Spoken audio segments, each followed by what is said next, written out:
The sun was directly overhead when I saw it. High noon. The kind of merciless light that makes shadows disappear into nothing. But not his. Not this man's. He stood at the edge of the well asking for water in a voice like leather scraping stone. His body faced me, lean, weathered, a drifter's silhouette. But his shadow, cast sharp and black across the dust, was facing the opposite direction, facing away from the sun that cast it. I remember my hands going numb. I remembered the dipper falling from my grip and hitting the earth like a sound like a curse. "What are you?" I whispered. The man's head tilted. When he smiled, his teeth were too white, too perfect, like porcelain in a skull. "Just a man who's thirsty, friend. Just a man who needs water." Sarah screamed from the cabin door.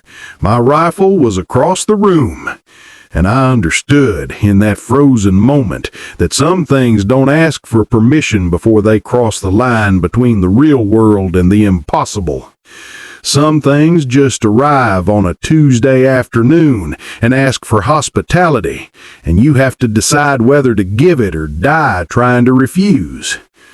But before this moment shattered everything we thought we knew, the story goes, let me take you back to where it all began. I was alone on the ranch that morning. Sarah had taken the wagon to town for supplies. The day was unremarkable in every way. The sky was clear. The cattle grazed. The well needed water drawn for the evening. My name is Jacob Thorne.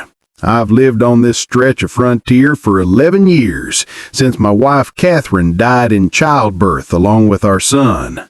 Sarah, my daughter from my first marriage, came to live with me 5 years ago when her mother remarried back east. We don't talk much, but we move around each other with the ease of people who understand loss without needing words. That morning was like every other morning. Repetition is the frontier's way of keeping you sane. I was mending a fence post when I first heard the horse. Not a gallop, something slower, measured, the kind of pace a man uses when he's not afraid of anything. The rider appeared from the south, coming from the direction of the Badlands where nobody goes. He was tall, impossibly tall, the way his legs seemed to stretch down past where a man's legs should go. His coat was dark despite the heat. His hat brim was so low I couldn't see his eyes. "Water," he called, out, polite, almost gentle. "There's a town 2 miles east," I said. "Got a saloon with water and beer both. Your well is here, and I'm here," he replied. Something in my chest tightened. That old instinct, the one that keeps frontier folk alive, the one that says when something doesn't feel right, it isn't.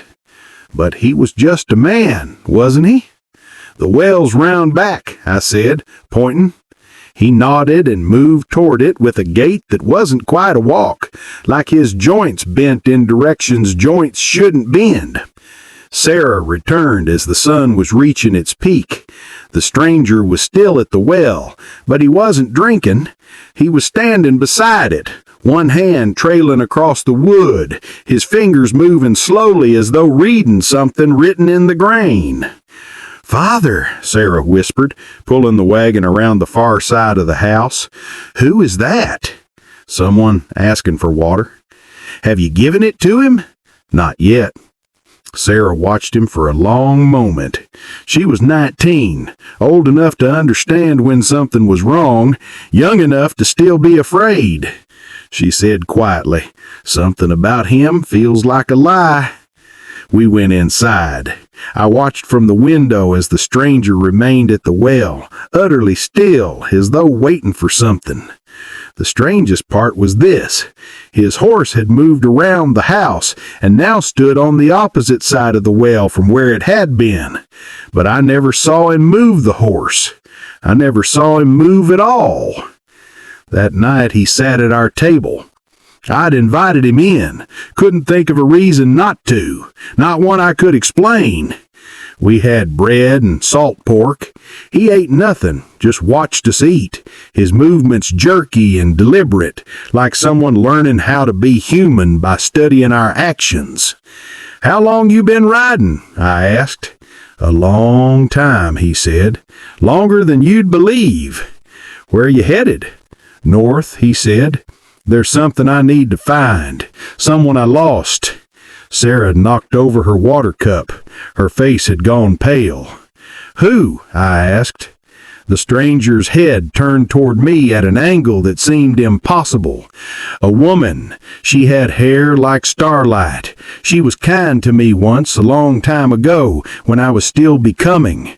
She was kind, and then she died, and I couldn't stop it. Couldn't stop dying from being the last thing she felt."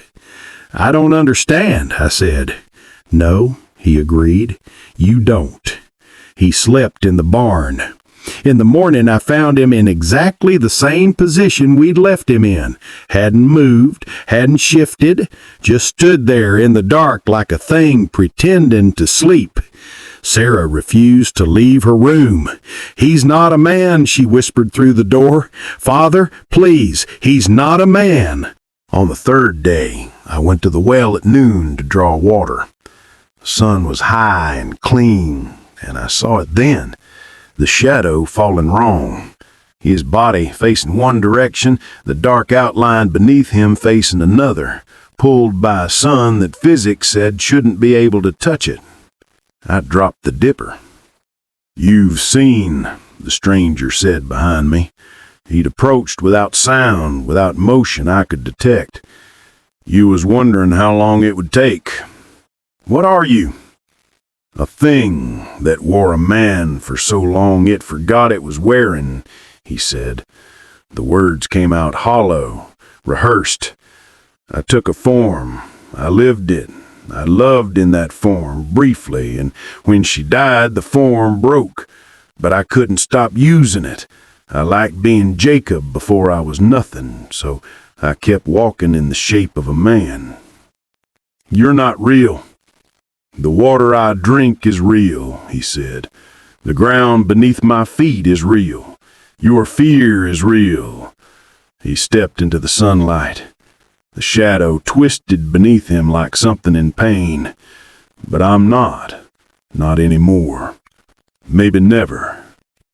Sarah emerged from the cabin, a rifle in her hands. She was shaking. "Get away from my father."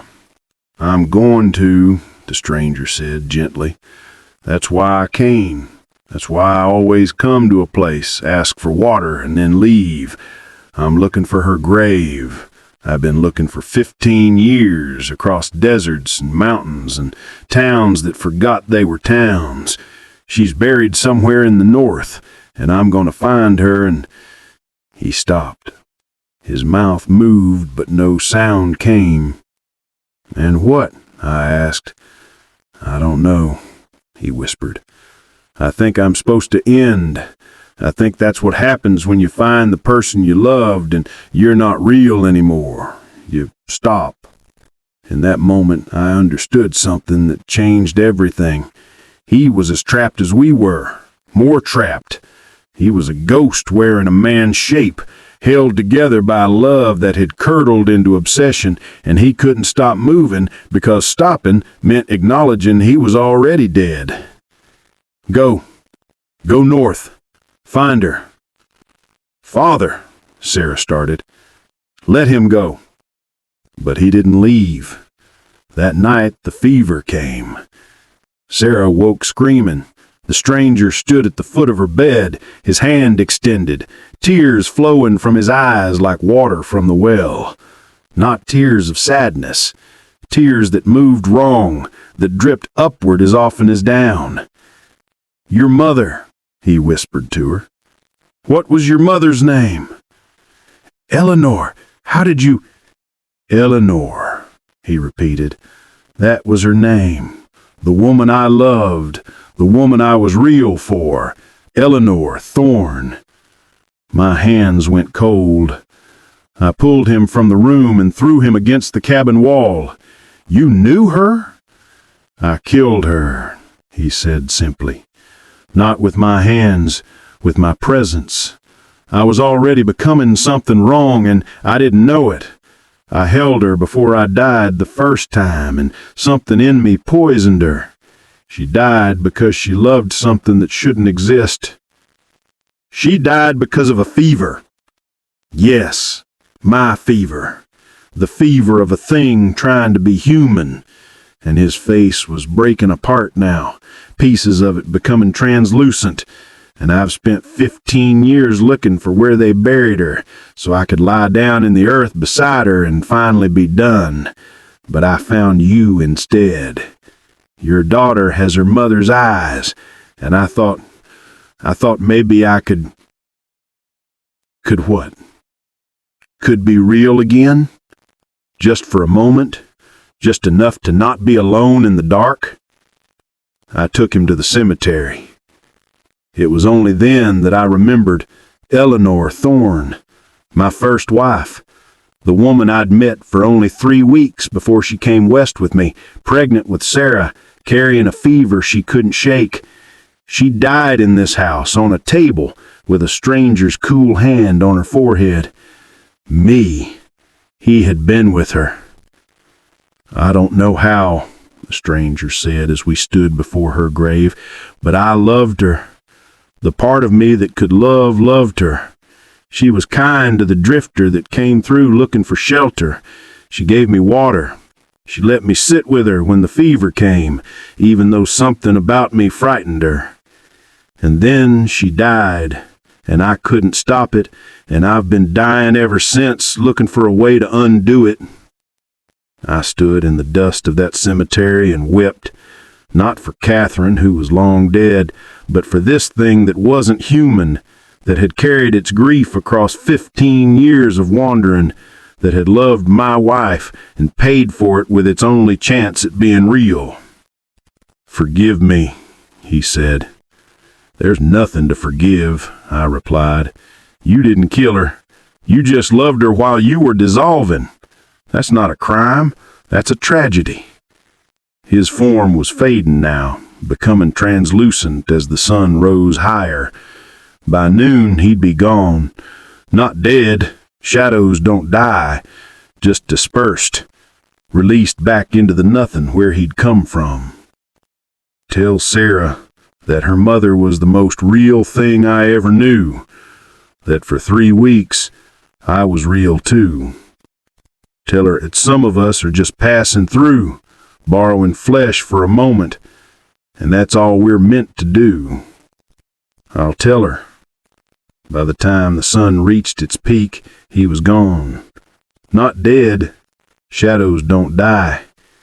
Just dispersed, released back into the nothing where he'd come from. Sarah and I didn't talk about him for weeks. Then one evening, as we were drawing water from the well, she asked, "Do you think he found her? In the north, I mean? Do you think he's finally resting?" "I think," I said, "that some griefs are so strong they make the impossible real, and some love is so desperate it becomes a haunting. Maybe he's resting. Maybe he's still walking. Maybe there's no difference anymore." The well hasn't been the same since. Sometimes in the hottest part of the day, I see a shadow that doesn't quite match its source. Sometimes the water tastes like tears, not sad tears, but the tears of something finally learning how to say goodbye. Sarah's becoming a woman now, and she has her mother's eyes. I make sure to tell her sometimes when she's helping me at the well, "Your mother was loved by something that wasn't human. Your mother was so kind that she made a ghost believe it could be real. That's the kind of legacy worth carrying." The frontier teaches us many things, but the hardest lesson is this. Sometimes what asks for water isn't thirsty for mercy. It's thirsty for proof that it once mattered, that it once was real. And sometimes the kindest thing you can do is give it that proof and let it go. Thank you for listening to this tale here on Frontier Love Tales. If this story of grief so profound it tears holes in the real world, if it reminded you that sometimes the people we love aren't always the people we think they are, and that kindness to a stranger might be kindness to a ghost, then make sure you subscribe. Because out here on the frontier, every sunset hides another story waiting to be told. Stories of things that ask for water. Stories of shadows that don't quite fit. Stories of love that refuses to die. Subscribe, because these stories matter.